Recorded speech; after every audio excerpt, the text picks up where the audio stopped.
सदियों बाद एपिसोड 12। कुछ ही देर बाद शंकर सोमनाथी उस शिकस्ता हाल मंदिर के दरवाजे तक पहुंच गया। यह मंदिर सड़क से कुछ दूर दरख्तों के दरमियान में था, इसलिए सड़क पर से नजर नहीं आता था। शंकर सोमनाथी को देखते ही भूत उसकी तरफ लपके, मगर शंकर सोमनाथी हसार लगा चुका था।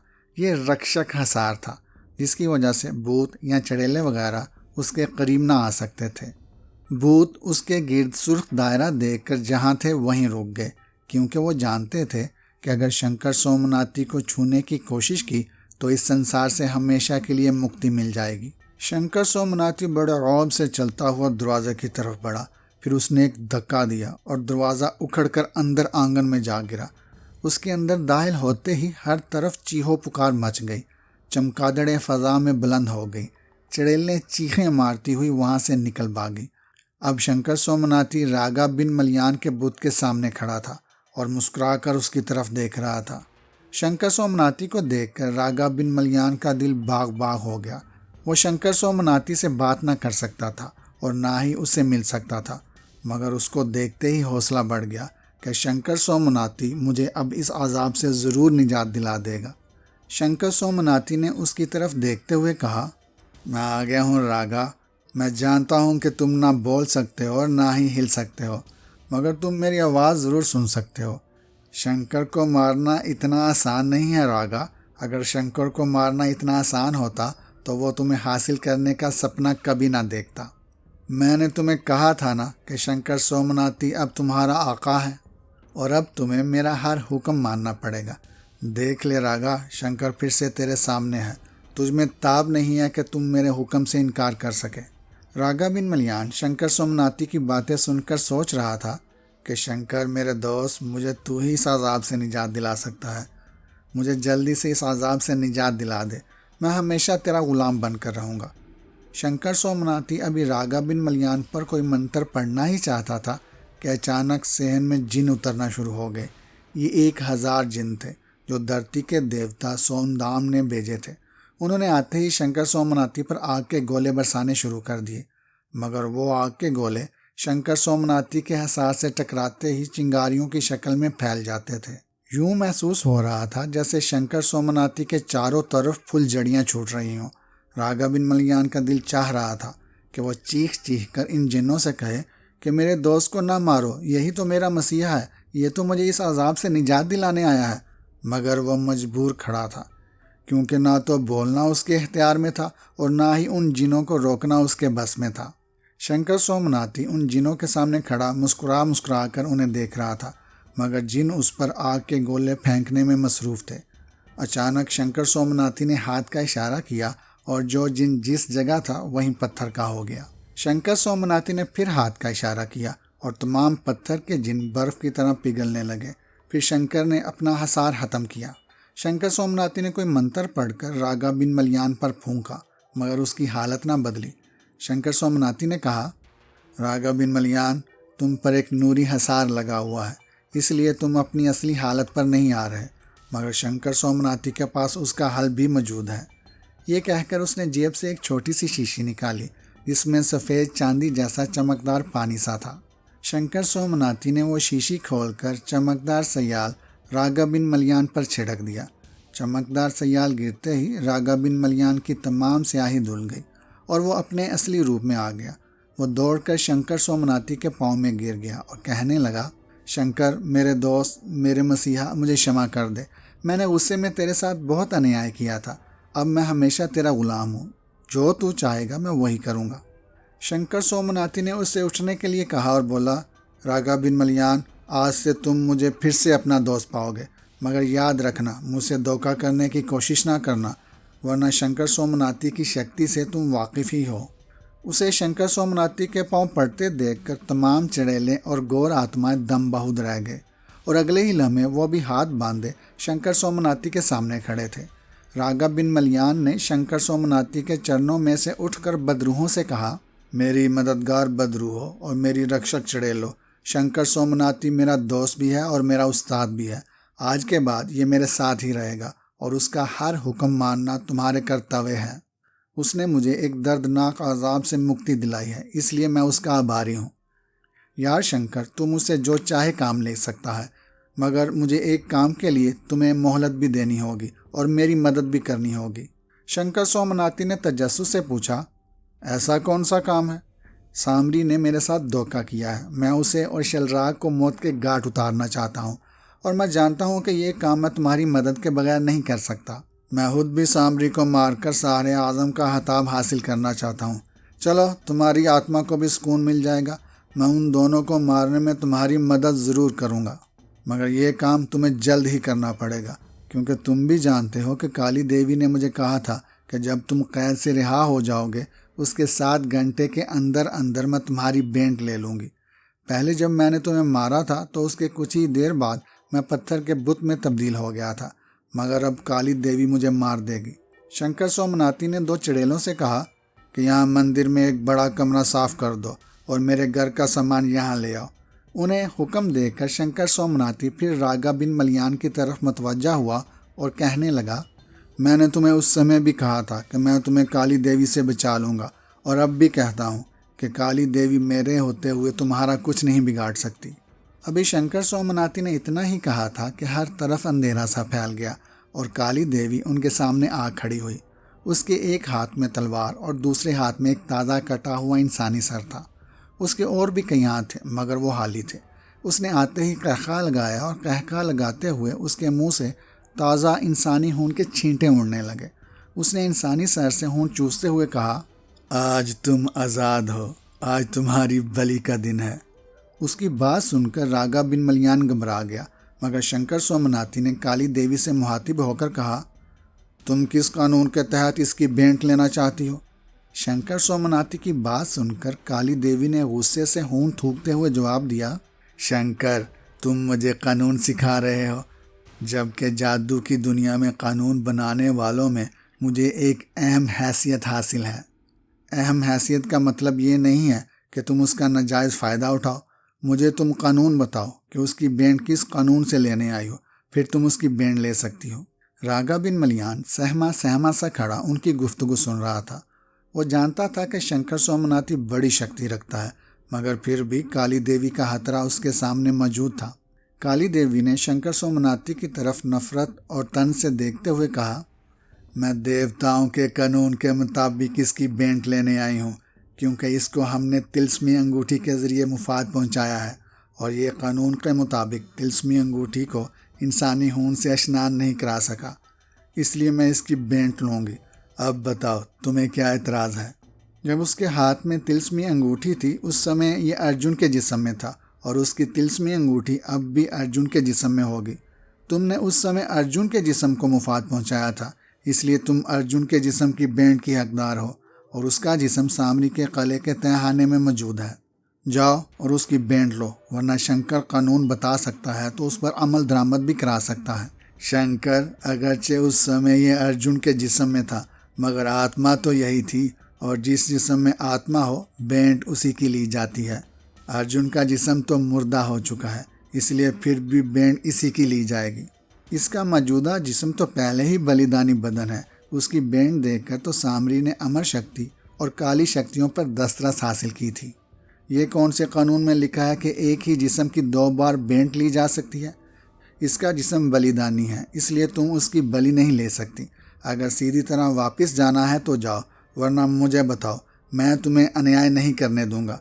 मेरी पहुंच राजा इंद्र के दरबार तक है, जहां सब देवताओं की हाजिरी लगती है। मैं तुम्हारी शिकायत करूंगा।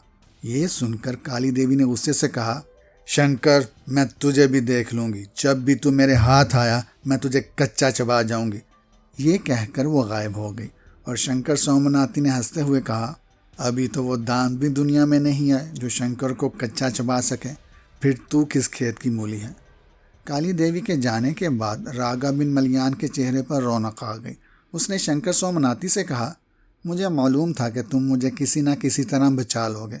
तुमने मुझे दोबारा ज़िंदगी दी है। एक तो तुमने मुझे पत्थर के बुत से वापस इंसान बनाया, दूसरे अब काली देवी से मेरी जान बचाई। अब रागा बिन मलियान जिएगा भी तुम्हारे लिए और मरेगा भी तुम्हारे लिए। रात के 12 बज रहे थे। आत्माल अपने कमरे में मौजूद था और उस समय सामरी से हम कलाम था।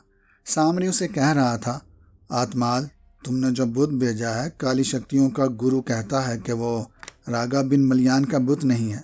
मैंने भी उसे अच्छी तरह परख लिया है, वो वाकई रागा बिन मलियान नहीं है। आत्माल ने मुअद्दब लहजे में जवाब दिया, आका, ये तो मैं नहीं जानता कि वो किसका बुत है। मुझे तो आपने हुक्म दिया था कि शमशान घाट के बाहर एक तवील कामत काला बुत खड़ा है, वो रागा बिन मलियान का बुत है, उसे मेरे पास भिजवा दो। मैंने वो बुत आपको भेज दिया, इसके अलावा वहाँ कोई और बुत नहीं है। ये तो मैं देख लूँगा कि वो किसका बुत है, मगर फ़िलहाल मुझे मालूम नहीं हो रहा कि असली रागा बिन मलियान का बुत कहाँ है। जैसे ही मुझे मालूम होगा मैं तुम्हें संदेश भेज दूँगा, तुम भी उसका खोज लगाने की कोशिश करो। वो जब तक पत्थर का बुत है मेरे लिए बेज़रर है, मगर ठीक होते ही वो मुझ पर हमले की कोशिश करेगा और मैं उस समय से पहले ही उसको वापस दफन करना चाहता हूँ। ठीक है आका, मैं इसका खोज लगाने की पूरी कोशिश करूँगा। फ़िलहाल हमें इंस्पेक्टर कादरी से हटना है, तुम किसी न किसी तरह उसको अपने रास्ते से हटाने की कोशिश करो। फिर एक ख़ास काम भी करना है, इंस्पेक्टर कादरी के होते हुए हम उसमें कामयाब नहीं हो सकते। आका, चिंतक ना हो, मैं आज ही से उसके खिलाफ काम का आगाज़ कर देता हूँ और जल्द ही उसे रास्ते से हटा दूँगा। शंकर सोमनाथी और रागा बिन मलियान मंदिर के हाल में बैठे थे। चुड़ैलों ने उसकी सफाई करके शंकर सोमनाथी का सामान भी वहाँ लगा दिया था और रागा बिन मलियान के लिए एक बड़ा बिस्तर भी वहाँ लगा दिया था। क्योंकि रागा का कद लंबा होने की वजह से शंकर सोमनाथी बिस्तर पर ना लेट सकता था। रागा बिन मलियान शंकर सोमनाथी से कह रहा था, यार शंकर, हम उस मुसलमान जिन राजेल बिन तमाशी का कुछ नहीं कर सकते, उसने 2 बार मुझे तकलीफ़ दी है। शंकर सोमनाथी कहने लगा, यार करने को तो हम उसका बहुत कुछ कर सकते हैं, मगर उससे लड़ने में एक तो हमारा बहुत सा समय ज़ाया होगा, दूसरे हमारी शक्ति भी कम हो जाएगी। इसलिए तो बेहतर यही है कि हम उसे भूल जाएं और हाँ उससे उलझ कर समय और शक्ति ज़ाया करने के बजाय अपने दुश्मन सामने से टक्कर लें। पहले तो कोई ऐसी तरकीब सोचो कि हम उस पर हमला करें और कामयाब हो जाएं। उसकी बात सुनकर शंकर सोमनाथी हंसने लगा और फिर उसने रागा बिन मलियान को बताया, सामरी को कत्ल करना इतना आसान काम नहीं है जितना तुम समझ रहे हो। उसके लिए तो हमें बाकायदा मनसूबाबंदी करनी पड़ेगी। यार फिर जल्दी ही कोई मनसूबा बनाओ, मैं तो सामरी और शलराग को मारने के लिए बेचैन हूँ। हमें सबसे पहले तो सामरी की शक्ति कम करनी पड़ेगी। वो किस तरह? रागा ने पूछा।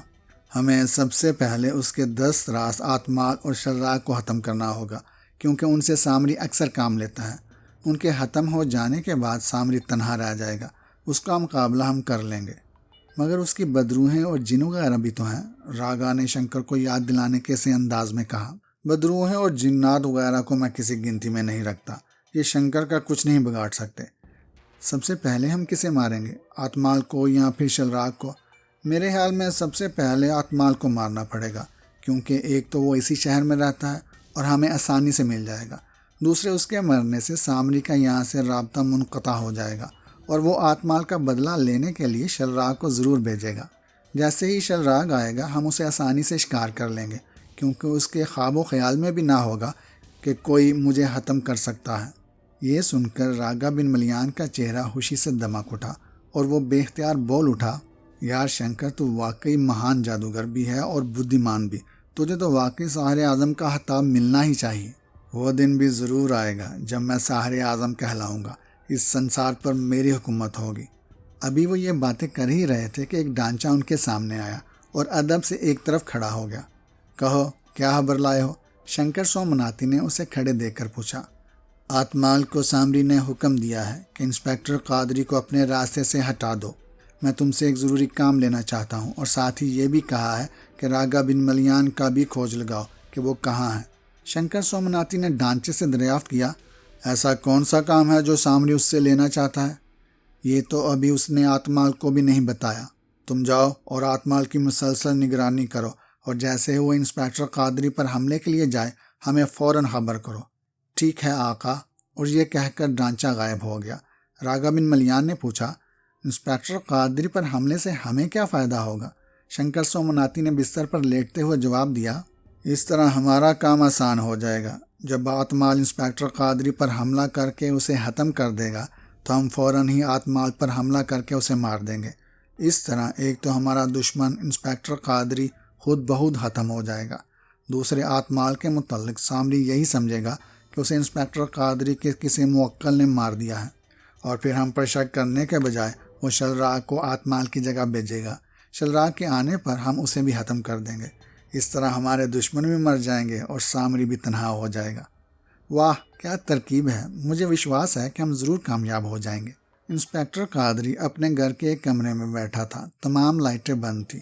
वो आंखें बंद किए किसी अमल में मसरूफ़ था। जरताश दूसरे कमरे में सो रही थी। आज इंस्पेक्टर कादरी ने छुट्टी ली हुई थी, वरना इतनी रात गए तो वो गश्त पर होता था, मगर उसने ये अमल करना था, इसलिए उसने छुट्टी ले ली थी। ऐसे में आतमाल किसी खूनी अफरीद की तरह अपने कमरे में टहल रहा था। फिर उसने फ्रिज खोलकर उसमें से इंसानी खून की बोतल निकाली और एक ही सांस में सारी बोतल पी गया। ये इंसानी खून की बोतलें उसने एक सरकारी हस्पताल के ब्लड बैंक से खरीदी थी। आजकल जब भी उसको खून की तलब होती वो यही खून पीता था और किसी इंसान को नहीं मारता था, क्योंकि अगर वो किसी इंसान को मारता तो इंस्पेक्टर कादरी और पुलिस उसकी खोज में लग जाती। आखिर जुर्म कब तक छुपता? पुलिस उसे एक न एक दिन ज़रूर गिरफ्तार कर लेती। इस बात का उसने यही हल निकाला था, इंसानी खून भी पी ले और किसी को पता भी न चले। वैसे भी उसे कहीं कहीं दिन तक खून की तलब न होती थी और वो खाने पर गुजारा करता था। फ्रिज का खून ठंडा होने की वजह से उसे जायकेदार तो ना लगता था, मगर फिर भी उसकी तलब पूरी हो जाती थी। इंसानी खून पीकर उसकी बेचैनी काफ़ी हद तक दूर हो गई। फिर उसने इंस्पेक्टर कादरी का मुतालिक सोचा। उसे कुछ ही देर पहले सामरी ने कहा था कि आजकल इंस्पेक्टर कादरी अपने घर में ही है और रागा बिन मलियान का खोज लगाने के साथ साथ वो तुम्हारी मौजूदा शक्ति के मुतल्लिक जानने का भी अमल करेगा। आतमाल को उसी वक्त की तलाश थी जबकि इंस्पेक्टर कादरी अपने घर में ही मौजूद हो। उसके घर में मौजूदगी की खबर मिलते ही उसने अपने मंसूबे को अमली जामा पहनाने के लिए काम शुरू कर दिया। रिसीवर मुंशी मुहर्रर ने उठाया और कहा, हेलो थाना बल्ली मारा। आतमाल ने कहा, तुम्हारे लिए एक अहम खबर है और वो ये कि इंस्पेक्टर कादरी ने अपनी बीवी जरताश को कत्ल कर दिया है और अब वो उसकी लाश ठिकाने लगाने की कोशिश में है। ये कहकर उसने मुंशी मुहर्रर की बात सुने बगैर रिसीवर रख दिया और चल पड़ा। बाहर निकलकर उसने इधर उधर देखा, मगर दूर दूर तक कोई नहीं था। वो तेज़ तेज़ कदम उठाता इंस्पेक्टर कादरी के घर की तरफ बढ़ रहा था। उसके घर के करीब पहुंचकर उसने देखा शलराग दरवाज़ा खोले उसका मुंतज़र था, मगर शलराग किसी को नज़र ना आ रहा था। आतमाल ने शलराग से कहा, तुम यहीं ठहरो, मैं अभी आता हूँ। फिर वो दरवाज़ा खोलकर अंदर दाखिल हो गया। सामने ही इंस्पेक्टर कादरी का बेडरूम था। उसका दरवाज़ा भी खुला पड़ा था। जरताश वहीं सो रही थी। दूसरे कमरे में इंस्पेक्टर कादरी अपने अमल में मसरूफ़ था। आतमाल दबे कदमों जरताश के कमरे में दाखिल हो गया। जरताश उस समय सो रही थी। आतमाल उसके सरहाने खड़ा था। अचानक जरताश ने करवट बदली और अपने सरहाने किसी की मौजूदगी का एहसास करके वो उठ बैठी और आतमाल को वहाँ देखकर हैरान रह गई। उसने गुस्से से आतमाल की तरफ देखा और पूछा, आतमाल तुम यहाँ? आतमाल ने मुस्कुराते हुए जवाब दिया, हाँ, आतमाल तुम्हारी मौत बन के आया है। ये कहकर उसने अपनी पिंडली से बंधा खंजर खींचा और उससे पहले कि जरताश कोई मज़ाहमत करती, आतमाल ने खंजर दे मारा। एक खचाक की आवाज़ के साथ ही जरताश की चीख उभरी। खंजर उसके दिल में उतर चुका था। आतमाल फ़ौरन बाहर निकला और दूसरे ही लम्हे शलराग उसे वापस उसके घर पहुंचा चुका था। इंस्पेक्टर कादरी जरताश की चीख सुनकर बेचैन हो गया, मगर वो जानता था कि ये उसे अमल से रोकने की कोशिश भी हो सकती है। फिर उसकी छठी हिस्स बार बार खतरे का एहसास दिला रही थी। उसने फ़ौरन अमल बंद किया और हसार ख़त्म करके अपने बेडरूम जा पहुंचा। सामने ही बिस्तर पर जरताश तड़प रही थी। इंस्पेक्टर कादरी ने फ़ौरन उसे उठाया ताकि हस्पताल ले जा सके, मगर जरताश ने अटक अटक कर कहा, कादरी आतमाल। इंस्पेक्टर कादरी आतमाल का नाम सुनते ही गुस्से में आ गया और कहने लगा, जरताश, मैं आतमाल को जहन्नम रसीद कर दूंगा। मगर जरताश उसका जवाब सुने बगैर दम तोड़ चुकी थी। इतनी देर में पुलिस भी पहुंच गई थी, मगर इंस्पेक्टर कादरी ने जरताश के सीने से खंजर निकालने की कोशिश नहीं की थी, क्योंकि वो जानता था कि आतमाल ने मुझे फंसाने के लिए ये चाल चली है और खंजर को हाथ लगाने से उस पर मेरी उंगलियों के निशान बन जाएंगे और कानून मुझे ही मुजरम करार देगा। एक सब इंस्पेक्टर और 8-10 पुलिस वाले थे। सब इंस्पेक्टर चंदा तिवारी हिंदू होने के बायस वैसे भी इंस्पेक्टर कादरी से हार खाता था। उसने इंस्पेक्टर कादरी को गिरफ्तार कर लिया और उसका मौक़िफ़ सुने बगैर कहा, फैसला करना अदालत का काम है, मेरा नहीं। इंस्पेक्टर कादरी वैसे भी कानून का एहतराम करता था। वो जानता था कि कोई सबूत ना होने की वजह से मैं बरी हो जाऊंगा।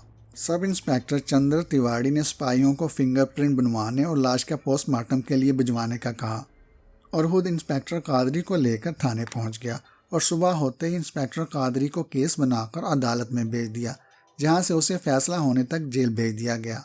अभी शलराग आत्माल को पहुंचाकर घर ही गया था कि उसके कमरे में 10-12 डांचे नमूदार हुए और तलवारें लेकर उस पर टूट पड़े, मगर आत्माल भी छलावा बना हुआ था, कमरे में इधर उधर भाग रहा था।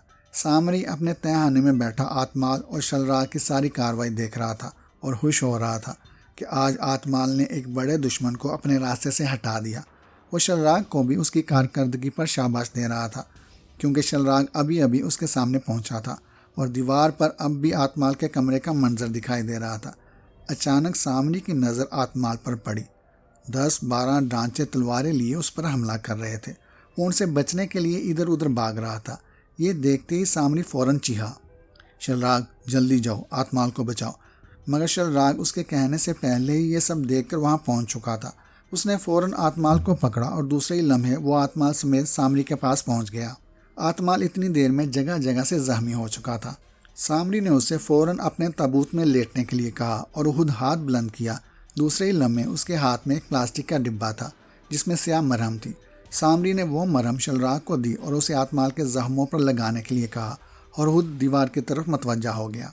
आत्माल के कमरे में मौजूद तमाम डांचे आत्माल के गायब होते ही गायब हो चुके थे और उसका कमरा खाली दिखाई दे रहा था। सामरी ने कहा, डांचे तो दफा हो गए, मगर ये थे कौन? शलराग ने आत्माल के जख्मों पर मरहम लगाते हुए जवाब दिया, ये इंस्पेक्टर कादरी के करिंदे होंगे या फिर रागा बिन मलियान के दस्त रास्त होंगे। सामरी ने कहा, रागा बिन मलियान की मददगार बदरूहें तो हैं, ये डांचे उसके पास कहाँ से आ गए? और फिर वो तो खुद एक बुत की शक्ल में है। वो अगर हमला करेगा भी तो हम पर करेगा, आत्माल पर नहीं, क्योंकि वो जानता है कि आत्माल उसी का मालिक है।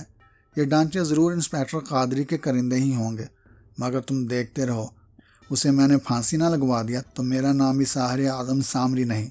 फिर उसने आत्माल से मुहातिब होते हुए कहा, जब तक तुम्हारे घाव नहीं भर जाते उस समय तक तुम मेरे कले में रहोगे। इतने में मैं उन डांचों का भी बंदोबस्त कर लूँगा। शंकर सोमनाथी और रागा बिन मलियान अपने कमरे में मौजूद थे और आत्माल पर हमला आवर होने वाले डांचे उनके सामने खड़े थे और उन्होंने शंकर सोमनाथी और रागा बिन मलियान को बताया कि आत्माल बच गया है और शलराग उसे लेकर गायब हो गया है। ठीक है, तुम जाओ और उसके घर की निगरानी जारी रखो। फिर उसने रागा बिन मलियान से मुहातिब होकर कहा, यार ये तेरा बालिक तो फिर बच गया, ये भी तेरी तरह डीठ है, मरने में ही नहीं आता। शंकर सोमनाथी की बात सुनकर रागा बिन मलियान मुस्कुराने लगा और कहने लगा, यार वो मेरा बालिक ज़रूर है, मगर मेरी इतला के मुताबिक उसमें एक जिन शगुल की शक्ति भी दाखिल हो चुकी है और शगुल को तो तुम अच्छी तरह जानते ही हो। इसीलिए आत्माल सामरी का दस्त रास्त बन चुका है और सामरी को बचाने के लिए मेरे रास्ते में जो भी आया मैं उसे ज़िंदा नहीं छोड़ूंगा, चाहे वो मेरा पिता भी क्यों ना हो। अब तो शलराग उसे बचा कर ले गया है, वो उसे ज़रूर सामरी के पास लेकर गया होगा। अब हमें उसी की वापसी का इंतज़ार करना होगा। इंस्पेक्टर कादरी डिस्ट्रिक्ट जेल में एक छोटे से कमरे में कैद था, क्योंकि वो एक सरकारी ऑफिसर था। उसका साबका रिकॉर्ड भी बेहतरीन था। वैसे भी उस पर अभी जरताज के कत्ल का इल्ज़ाम था और अभी जुर्म साबित नहीं हुआ था, इसलिए उसे जेल में तमाम सहूलतें दस्तयाब थी। रात गहरी होती जा रही थी और इंस्पेक्टर कादरी अपने कमरे में बैठा किसी अमल में मसरूफ़ था। उसे जरताज के कत्ल का बहुत दुख था।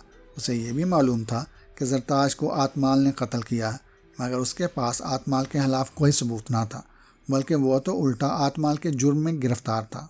इंस्पेक्टर कादरी की आंखें बंद थीं। फिर अचानक उसकी आंखों के आगे से पर्दे हटने लगे। अब वो सामरी के किले के तहखाने में देख रहा था, जहाँ रागा बिन मलियान का ताबूत पड़ा था। आंखें बंद होने के बावजूद वो तहखाने में इसी तरह देख रहा था जैसे वहीं खड़ा हो। उस ताबूत में रागा बिन मलियान के बुत के बजाय उसके एक करिंदे का बुत था। इंस्पेक्टर कादरी की नज़रें उसी ताबूत पर जमी हुई थी। इंस्पेक्टर कादरी ने उस ताबूत पर नज़रें जमाकर कहा, सम्राट उठो सम्राट, आज तुम्हारे इम्तहान का दिन है। सामरी ने आत्माल के ज़रिए साजिश करके मुझे जेल भिजवा दिया है और आत्माल उस वक्त इस किले में मौजूद है। आत्माल को पकड़ लो और उसे किसी कीमत पर ना छोड़ना। मुझे वो हर हाल में ज़िंदा चाहिए। मैं उसे तड़पा तड़पा कर मारूंगा। उठो सम्राट, सामरी के किले की ईंट से ईंट बजा दो। जो भी तुम्हारे रास्ते में आए उसे मिटा दो, ताकि सामरी को पता चले कि उसने किससे टक्कर ली है। मुझे कैद करा के वो समझता है कि मुझे बेबस कर दिया है। अब मैं जो चाहूँगा करूँगा, मगर मेरा नाम भी इंस्पेक्टर कादरी है। मैं उसे और उसके गुर्गों को मनमानी नहीं करने दूंगा। इंस्पेक्टर कादरी बंद ताबूत में लेटे सम्राट पर नजरें जमाए हुए था। अचानक इंस्पेक्टर कादरी की आवाज़ पर सम्राट ने आंखें खोल दी। सामने शलराग और आत्माल उस समय कले पर मौजूद थे और बातें कर रहे थे। अचानक शलराग ने पूछा, आका, इस भूत की असलियत जानने के लिए जो मुर्दा समान मंत्र का जाप कर रहे थे, उसका क्या हुआ? सामरी ने फर्श से सीना तानते हुए कहा, वो तो मैंने कल रात ही पूरा कर लिया था। अब मैं जब चाहूँ उस बुत को उसकी असली शक्ल और सूरत में लाकर पूछ सकता हूँ कि वो कौन है। शलराग ने सामरी से कहा, आका, क्यों ना अभी उसकी असलियत जान लें। अब तो हमारा दुश्मन इंस्पेक्टर कादरी भी कैद में है। ठीक है, चलो अभी चलते हैं और उसका पता करते हैं। तुम्हें भी मेरी शक्ति का अंदाज़ा हो जाएगा। मैं जो चाहूँ कर सकता हूँ। फिर शलराग ने उठकर तख्त पोश घुमाया और वो तीनों सीढ़ियाँ उतरकर उस ताबूत के सामने जा खड़े हुए। सामरी ने शलराग से ताबूत खोलने के लिए कहा। शलराग ने ताबूत का ढक्कन उठाकर अंदर झांका और दूसरे ही लम्हे वो खौफजदा होकर पीछे हट गया। क्या बात है, तुम इतने घबरा क्यों गए? क्या ताबूत खाली है? नहीं आका, ताबूत में पत्थर का बुत तो मौजूद है, मगर उसकी आंखें जिंदा इंसानों की तरह देख रही हैं। ये कैसे हो सकता है? अभी तो मैंने मंत्र पढ़ा ही नहीं। ये कहकर सामरी ने आगे बढ़कर ताबूत में झांका। यकदम उस बुत के बाजू हरकत में आए और उसने सामरी को गिरेबान से पकड़ लिया। सामरी ने अपने आप को छुड़ाने की बहुत कोशिश की, मगर उसके संगी बाजुओं से अपने आप को न छुड़वा सका। वो अब भी संगी बुत था, मगर उसके जिस्म में आम इंसानों की तरह हरकत हो रही थी और उसकी आंखें भी रोशन थीं। सामरी ने कई मंत्र पढ़ कर उस पर फूंके, मगर उस पर कोई असर न हुआ। इंस्पेक्टर कादरी की आंखें अब भी बंद थीं, लेकिन वो तहखाने में इसी तरह देख रहा था। सामरी को सम्राट की गिरफ्त में देखकर इंस्पेक्टर कादरी ने कहा, शाबाश सम्राट, सामरी को दीवार पर दे मारो और आत्माल को पकड़ लो। इंस्पेक्टर कादरी की आवाज़ सिर्फ सम्राट को सुनाई दे रही थी। उसने फौरन सामरी को उठाकर फेंक दिया और खुद ताबूत में से उठ खड़ा हुआ। सामरी दीवार से जा टकराया और उसके दिमाग के तार झनझना उठे। उसकी आंखों के आगे अंधेरा छा गया, मगर इससे पहले कि वो बेहोश होता, उसने गायब होने का मंत्र पढ़ा और अपनी समाधि वाले तहखाने में चला गया। सम्राट के उठते ही चारों रक्षक डांचे तलवारें लेकर सम्राट की तरफ लपके, मगर उनकी तलवारें सम्राट के पथरीले जिस्म से टकरा कर रह गईं। सम्राट ने एक डांचे के लात मारी और उसकी हड्डियां तहखाने में बिखर गईं। एक दूसरे डांचे ने आगे बढ़कर सम्राट पर तलवार का वार किया, मगर सम्राट ने उसकी खोपड़ी पर हाथ मारा और उसकी खोपड़ी दूर जा गिरी। ये देखकर दूसरे दोनों डांचे गायब हो गए। उनके गायब होते ही शलराग ने भी राह फरार इख्तियार की। अब आत्माल उसके सामने था। वो आत्माल को पकड़ने के लिए उसकी तरफ बढ़ा, मगर आत्माल भाग कर सीढ़ियाँ चढ़ता हुआ कले में ऊपर आ गया। सम्राट भी उसकी तरफ लपका, मगर आत्माल ऊपर जा चुका था। सम्राट भी फौरन ऊपर पहुंच गया। आत्माल उसे देखकर कले से नीचे उतरने वाले रास्ते की तरफ बढ़ा। सम्राट ने गुस्से में आकर सामरी का तख्त पोश तोड़ फोड़ कर फेंक दिया। फिर उसने तिलस्मी चिराग को धक्का देकर गिरा दिया। उसमें बत्तियों की शक्ल में मौजूद आंखें फट गई और चिराग में भरा हुआ खून सारे कले में दूर दूर तक फैल गया। फिर सम्राट अपने रास्ते में आने वाली हर चीज़ को गिराता हुआ पहाड़ी से नीचे उतरने लगा। आत्माल भी पहाड़ी से नीचे उतर रहा था और वादी दक्कम के पानी की तरफ बढ़ रहा था। सम्राट तवीलुल कामत होने की वजह से जल्दी जल्दी बड़े कदम उठा रहा था, जिसकी वजह से बड़े बड़े पत्थर टूटकर नीचे गिर रहे थे, जिनसे बचना आत्माल के लिए मुश्किल हो रहा था। उसी लम्हे एक बड़ी चमगादड़ सम्राट पर झपटने के लिए बेकरार थी और सम्राट के ऊपर प्रवास कर रही थी, मगर उससे डरकर करीब आने की जुर्रत नहीं कर रही थी।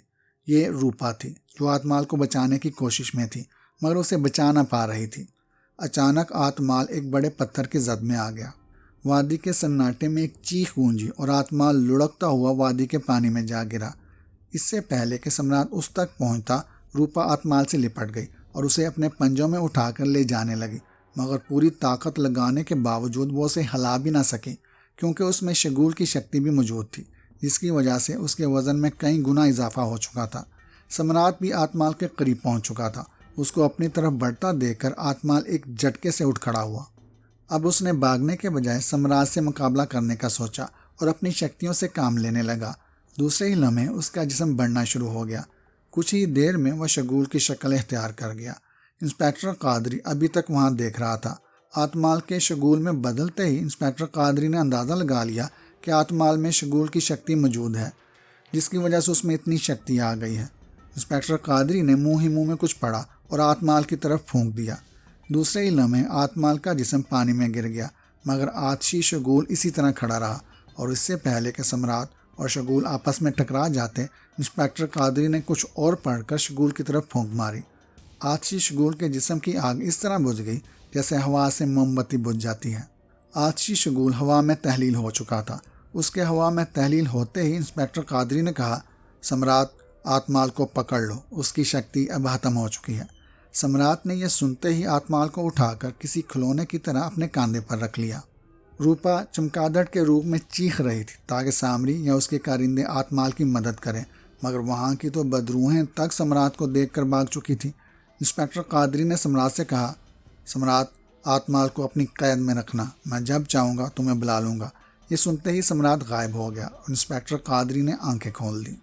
शंकर सोमनाथी और रागा बिन मलियान अपने कमरे में बैठे खाना खा रहे थे और साथ साथ बातें भी करते जा रहे थे। शंकर सोमनाथी ने पूछा, रागा बिन मलियान, क्या अब तुम्हारा खून पीने को दिल नहीं करता? जो कई रोज़ से खून नहीं पी रहे हो। पहले तो रोज़ रातों को छुप छुप कर तिलस्मी अंगूठी से इंसानी खून मंगवा कर पीते थे। रागा बिन मलियान ने जीप कर हंसते हुए कहा, यार कई रोज़ तो क्या, मैंने तो जब से ये जिस्म मिला है खून नहीं पिया। सिर्फ एक बार खून पिया था, वो भी वो जो बोतलें तुमने हस्पताल से मंगवाई थी। उस समय भी मैं कुछ कमज़ोरी महसूस कर रहा था। अब मुझे खून की तलब नहीं होती, मैं तो खाना खा कर ही गुजारा कर लेता हूँ। शायद उसकी वजह यह है कि ये मेरी आत्मा का अपना जिस्म है और फिर इसके आज़ा अभी तक सही काम कर रहे हैं। अभी वो खाने में मसरूफ़ ही थे कि एक ढांचा नमूदार हुआ और उसने बताया कि जिस पत्थर के बुत को शलराग और आतमाल रागा बिन मलियान का बुत समझकर सामरी के पास ले गए थे, उस पत्थर के बुत ने ताबूत से निकलकर सामरी के कले में तबाही मचा दी। उसने सामरी का वो इंसानी आंखों वाला चिराग भी तोड़ डाला है जिससे बदरूहें और चुड़ैलें अपनी खुराक हासिल करती थीं। उस बुत ने आतमाल को पकड़ लिया है और आतमाल में जो शक्ति सामरी ने डाली थी उसे भी मुक्ति दिला दी है। उसके बाद वो बुत गायब हो गया और अब तक कोई पता नहीं चल सका कि वो कौन था और आतमाल को लेकर कहाँ गया है। ये सुनकर शंकर सोमनाथी ने कहा, तुम अपने सब कारिंदों को जमा करो, अब तो मौका है। सामरी कले में जाने की जरूरत नहीं करेगा, हम उसके कले पर कब्जा करेंगे। वैसे भी ये छोटा सा मंदिर हमारे लिए नाकाफ़ी है। अपनी मददगार सब रूहों, चुड़ैलों, डांचों, भूतों और जिन्नों को लेकर हम उसी वक्त वहाँ जाएंगे। सामरी अपने ताबूत में बेहोश पड़ा था और शलराग उसके पास खड़ा उसके चेहरे पर पानी के छींटे मार रहा था ताकि सामरी को होश आ जाए। काफ़ी देर की जदोजहद के बाद आखिर सामरी को होश आ ही गया। सामरी ने आहिस्ता आहिस्ता आंखें खोली और इधर उधर देखा। फिर शलराग को अपने पास खड़ा देखकर वो अपने ताबूत में उठकर बैठ गया और शलराग से पूछने लगा, वो बुत कहाँ गया है और आतमाल कहाँ है? शलराग ने जवाब दिया, मुझे मालूम नहीं है कि बाद में क्या हुआ, मैं तो आपके आते ही भाग आया था। सामरी ने गुस्से होते हुए कहा, क्या तुम उसका मुकाबला नहीं कर सकते थे? तुम इतने सारे थे और वो अकेला था। फिर उसने हाथ का इशारा किया और दीवार रोशन हो गई। साथ ही उस पर कले के तहखाने के मनाजिर नजर आने लगे। रागा बिन मलियान का बुत खाली पड़ा था और तहखाने से बाहर कले में भी हर चीज़ टूटी फूटी पड़ी थी। इंसानी आंखों वाला चिराग भी टूटा पड़ा था और तमाम इंसानी आंखें भी फटी पड़ी थी। कले के सारे सहन में चिराग का खून बिखरा पड़ा था। कई दरख्त जड़ों से उखड़े पड़े थे, मगर आतमाल और उस काले बुत का दूर दूर तक भी पता ना था। ये सब तबाही देखकर सामरी के गुस्से की इंतहा न रही। उसने फौरन ही हाथ का इशारा किया और दीवार पर बूढ़ी शंखनी नजर आने लगी। सामरी ने उससे पूछा, मेरे कले में तबाही फैलाने वाला कौन था? जल्दी पता करके बताओ। ये सुनते ही बूढ़ी शंखनी ने चारों तरफ नज़र घुमाई और फिर कहा, तुम्हारे कले में तबाही फैलाने वाला एक जिन सम्राट था और उसे इस काम के लिए तुम्हारे दुश्मन इंस्पेक्टर कादरी ने भेजा था। उसने जरताज की मौत का बदला लेने के लिए यह सब तबाही कराई है और आतमाल में डाली गई शगुल की आछी शक्ति भी उसने मुक्त कर दी है। इस समय भी आतमाल उसी सम्राट की कैद में है और उसे आतमाल को छुड़ा लेना तुम्हारे बस में नहीं है। सामरी ने पूछा, हबीस बुढ़िया, इस समय सम्राट कहाँ है? बूढ़ी शंखनी ने जवाब दिया, वो तो कोहे तिलस्मात में रहता है और इस समय भी वहीं है।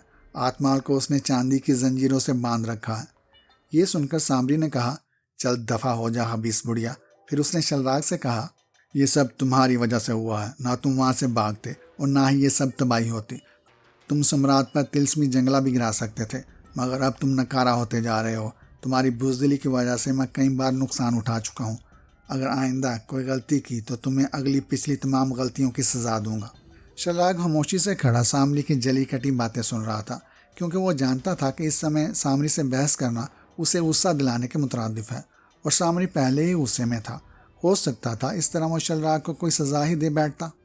शर्राग ने उसकी तवज्जो बदलने के लिए कहा, आका, सम्राट ने तो हमारा तिलस्मी चिराग भी तोड़ दिया है। अब चड़ेलें और बदरूहें खुराक कहाँ से हासिल करेंगी? वो भी हमारे खिलाफ हो जाएंगी। सबसे पहले आप तिलस्मी इंसानी आंखों वाले चिराग को दोबारा तश्कील दें। हमें सबसे बड़ा नुकसान यही हुआ है।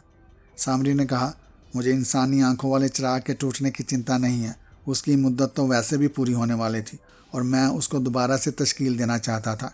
इसलिए मैंने आतमाल से कहा था कि किसी भी तरह इंस्पेक्टर कादरी को रास्ते से हटा दे ताकि वो हमारे रास्ते में रुकावट ना बने, क्योंकि मुझे 101 नौजवानों की आंखों की ज़रूरत थी जो कि उस चिराग के बनाने में काम आनी थी। यही अहम काम मैं आतमाल से लेने वाला था और इंस्पेक्टर कादरी की मौजूदगी में नौजवानों की आंखें निकालने का काम बड़ा ही मुश्किल था। शर्राग ने सामरी को तसल्ली देने के अंदाज में कहा, आका, ये काम मैं करूँगा, आप उसकी चिंता ना करें। मैं एक दिन में ही 101 नौजवानों की आंखें निकाल लाऊंगा। सामरी ने जवाब दिया, यह काम इतना आसान नहीं है। उनकी आंखों के साथ साथ उनके खून की भी ज़रूरत है जो इस चिराग में भरा जाएगा, फिर उस पर जादू किया जाएगा। शंकर सोमनाथी और रागा बिन मलियान के साथी डांचे, बदरूहें, जिन्नात, चड़ेलें और भूत उसी पुराने मंदिर के बाहर जमा थे। सबके पास कोई ना कोई हथियार मौजूद था। वो सब शंकर सोमनाथी और रागा बिन मलियान के हुक्म पर वहाँ जमा हुए थे। उनके अलावा वहाँ 10 ऐसी बलाएं भी खड़ी थी जो गैंडे से मुशाबत रखती थी और उनके नतनों से आग के शोले निकल रहे थे। उनकी आंखें सर्च लाइट की तरह रोशन थी। ये शंकर सोमनाथी ने एक आस मंत्र के जरिए बुलाई थी। उन बुलाओं को देखकर रागा बिन मलियान भी सोच रहा था कि वाकई शंकर सोमनाथी महान जादूगर है और साहरे आज़म बनने का हकदार भी है। उन सब के इकट्ठा हो जाने के बाद शंकर सोमनाथी ने उनसे मुहातिब होते हुए कहा, मेरे जानिसार साथियों, आज तुम्हें एक खास काम के लिए बुलाया है। ये तो आप सब जानते हैं कि मैं साहरे आज़म सामरी को शिकस्त देकर साहरे आज़म बन जाऊंगा। काली शक्तियों का आशीर्वाद भी मेरे साथ है। सामरी ने काली शक्तियों के साथ साथ आप जैसे परिंदों पर भी जुल्म के पहाड़ तोड़े हैं। मैं ये चाहता हूँ कि आप जैसे जानिसारों को अपने साथ रखूँ। मुझे तुम्हारे साथ रहकर जो खुशी होगी वो मैं लफ्ज़ों में बयान नहीं कर सकता, लेकिन हमारे इकट्ठा रहने के लिए हमें एक बड़ी और पुरसकून जगह की ज़रूरत है। मेरे ख्याल में सामरी का किला हमारे रहने के लिए मौजूद तरीन जगह है। मैं उस किले पर कब्ज़ा करना चाहता हूँ ताकि हम सब मिलकर वहाँ रह सकें। एक जिन ने आगे बढ़कर कहा, आका, इसके लिए पहले किले के हिफाजती इंतज़ाम का पता करें कि सामरी ने इस किले की हिफाजत के लिए क्या क्या जाल बिछा रखा है। शंकर सोमनाथी ने जवाब दिया, मैं इस बारे में भी गाफिल नहीं हूँ मेरे साथी। डांचे वहाँ की एक एक पल की खबर मुझे दे रहे हैं। वहाँ बदरूहें और चड़ेले भूख से बेताब हैं क्योंकि इंसानी आंखों वाला चिराग टूट चुका है और सामरी ने अब तक उनके लिए इंसानी खून का प्रबंध नहीं किया है। हमने उन्हें इंसानी खून देने का वचन देकर अपने साथ मिला लिया है और उनकी अक्सरियत हमारे साथ है और बाकियों को हमारे साथी डांचे अपने साथ मिलाने में मसरूफ़ हैं। वहाँ के कुछ जिन्नात जश्न मोगरात मनाने के लिए कोहे तिलस्मात जा चुके हैं क्योंकि कोहे तिलस्मात के शहंशाह सम्राट के यहाँ एक तवील अरसे के बाद एक बालिक ने जन्म लिया है जिसका नाम मोगरात रखा गया है और उसके जन्म की खुशी में 7 रोज़ का जश्न मनाया जा रहा है जहाँ दुनिया भर से जिन्नात जा रहे हैं। सामरी के बाकी पहरेदार जिन्नात इतनी शक्ति नहीं रखते कि वो हमारी शक्तिशाली सेना का मुकाबला कर सकें। आज की रात अमावस की रात है और हर अमावस की रात को सामरी के किले पर लगाया गया रक्षक दायरा काम करना बंद कर देता है। हम रात 12 बजते ही उसके किले पर हमला कर देंगे। मुझे विश्वास है कि हम ये युद्ध जीत जाएंगे। अभी 12 बजने में चंद मिनट बाकी हैं। अपने अपने गुरु का नाम लेकर चलने की तैयारी करो। हम 12 बजते ही वहाँ पहुँच जाएंगे। ये कहानी अभी जारी है।